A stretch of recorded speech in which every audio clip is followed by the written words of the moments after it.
So introduce Phenomenal. us to Lighthammer. So Lighthammer is a Japanese American teenager. He's 17 years old. He is the newest in the line of the Lighthammer Legacy.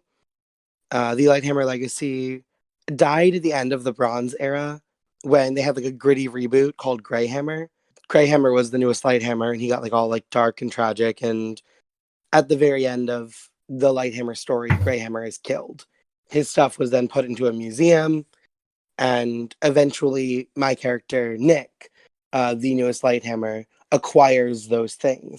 Nick is a star. Lighthammer, sorry, is a star. Is the star playbook. Very devoted to his audience. Very like devoted to the public. Lighthammer is 5'11". He's muscular, but he's pretty lean.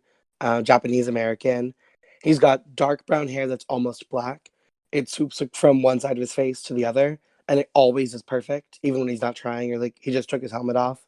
He's got these like deep brown eyes, which often have mascara and eyeliner for the cameras. He has the original Lighthammer gauntlets, helmet, and hammer, though the gauntlets and the helmet have been updated, like the tech on them have been updated. He's got a professionally made costume, which is mostly silver spandex.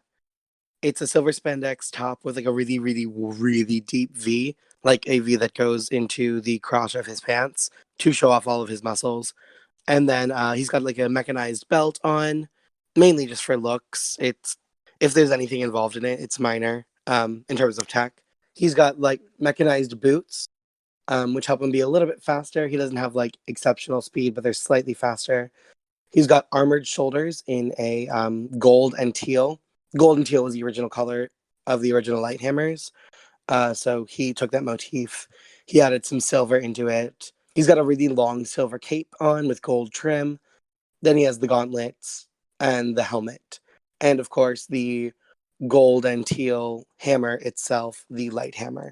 Lighthammer's powers are sonic manipulation and noise powers. In his suit, he's got a microphone and a speaker. He has goggles that scan sonar, kind of like looking at like the sonar scanners on a submarine or a ship. It's similar to that. Also similar in a way to how Daredevil sees often, with the like being able to sense vibrations in the air. He can also see, but it helps him like see in the dark and see where people are when they're hidden. His hammer has the ability to swing fast enough to break the sound barrier and like send waves through the air. It's also just a regular warhammer. Like it's large and hefty and can be used to destroy things. So let's go from there into let's talk about your backstory questions real quick. When did you first appear on screen? Nick was a kid and saw the Greyhammer armor in a museum, and then he and his friend Shadowfell, she named herself after the D&D plane, snuck into a museum and stole it. They then like did some work on it, made it a little bit nicer, cleaned it up, and then they went and tried to fight Pathogen, who is Mutagen's ward and the common Lighthammer enemy, nemesis, I should say. The first time he fought Pathogen, Lighthammer got destroyed, absolutely beaten down. But the fact that Lighthammer was back drew a lot of attention, and he kind of became like an internet sensation. Cool. What do you tell people about how you got your powers?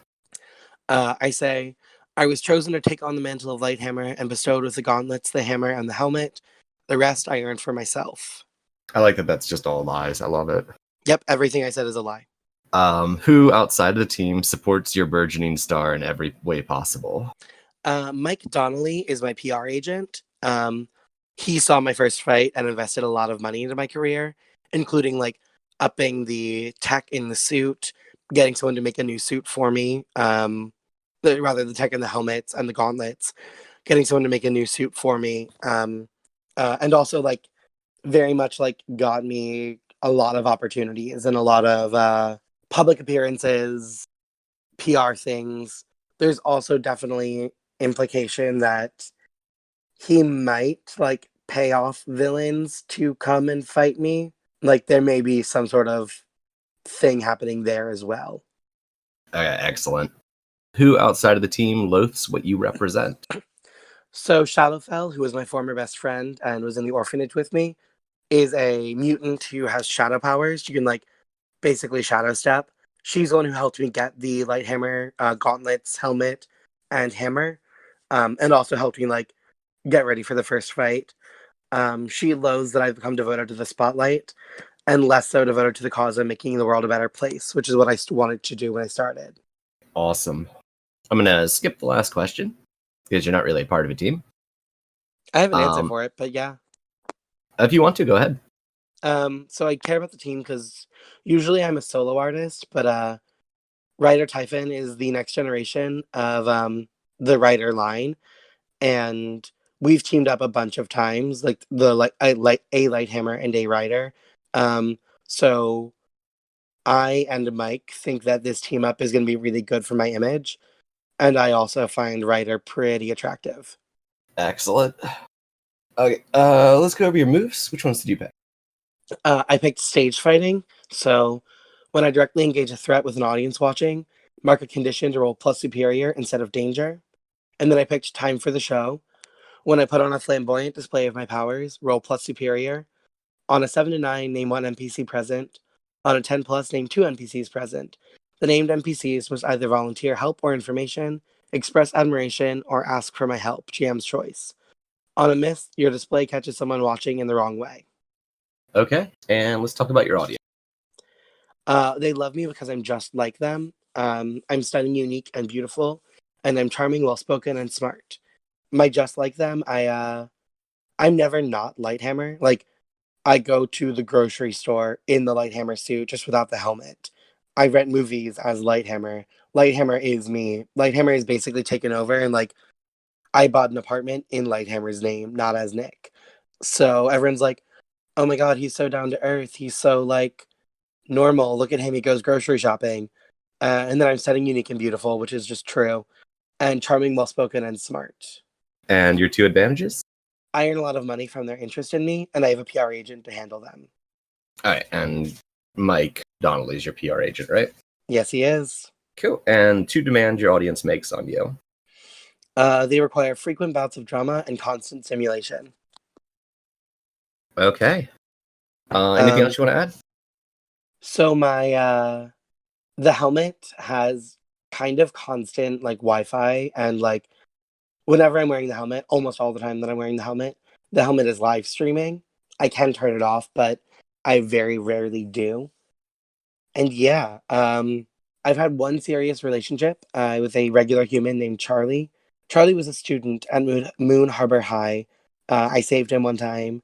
We went out for a few months, but Pathogen saw this as a weakness and kidnapped him. I did save him, but we never spoke again. Lighthammer is openly gay and was the Grand Marshal of the Moon Harbor Pride Parade last year.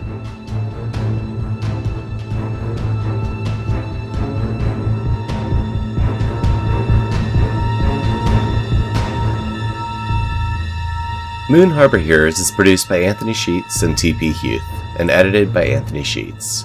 Anthony can be found on Twitter at Icy New Year, or at icynewyear.com. T is the host of Incubator on Air, a new play podcast available on iTunes, Stitcher, Spotify, and Google Play. They can be found at T Huth Playwright on Twitter, or at TPHuth94 on Instagram. Faces is GM by me, Anthony Sheets. Lighthammer is played by T Huth. Our logo was designed by Beautiful Beasties. She can be found on Instagram at beastly.doodles or at patreon.com/beautifulbeasties. The music in this issue is Prelude in Action by Kevin MacLeod. A link to his website and the license will be in the show notes. If you want to get a hold of us, email us at moonharborheroes@gmail.com or find us on Twitter at moonharborcast. If you enjoyed this issue, please leave us a review on iTunes and tell a friend. Word of mouth and 5-star reviews are really the best way for us to keep bringing these stories to more people. And thanks for helping us save the world. We'll see you next issue.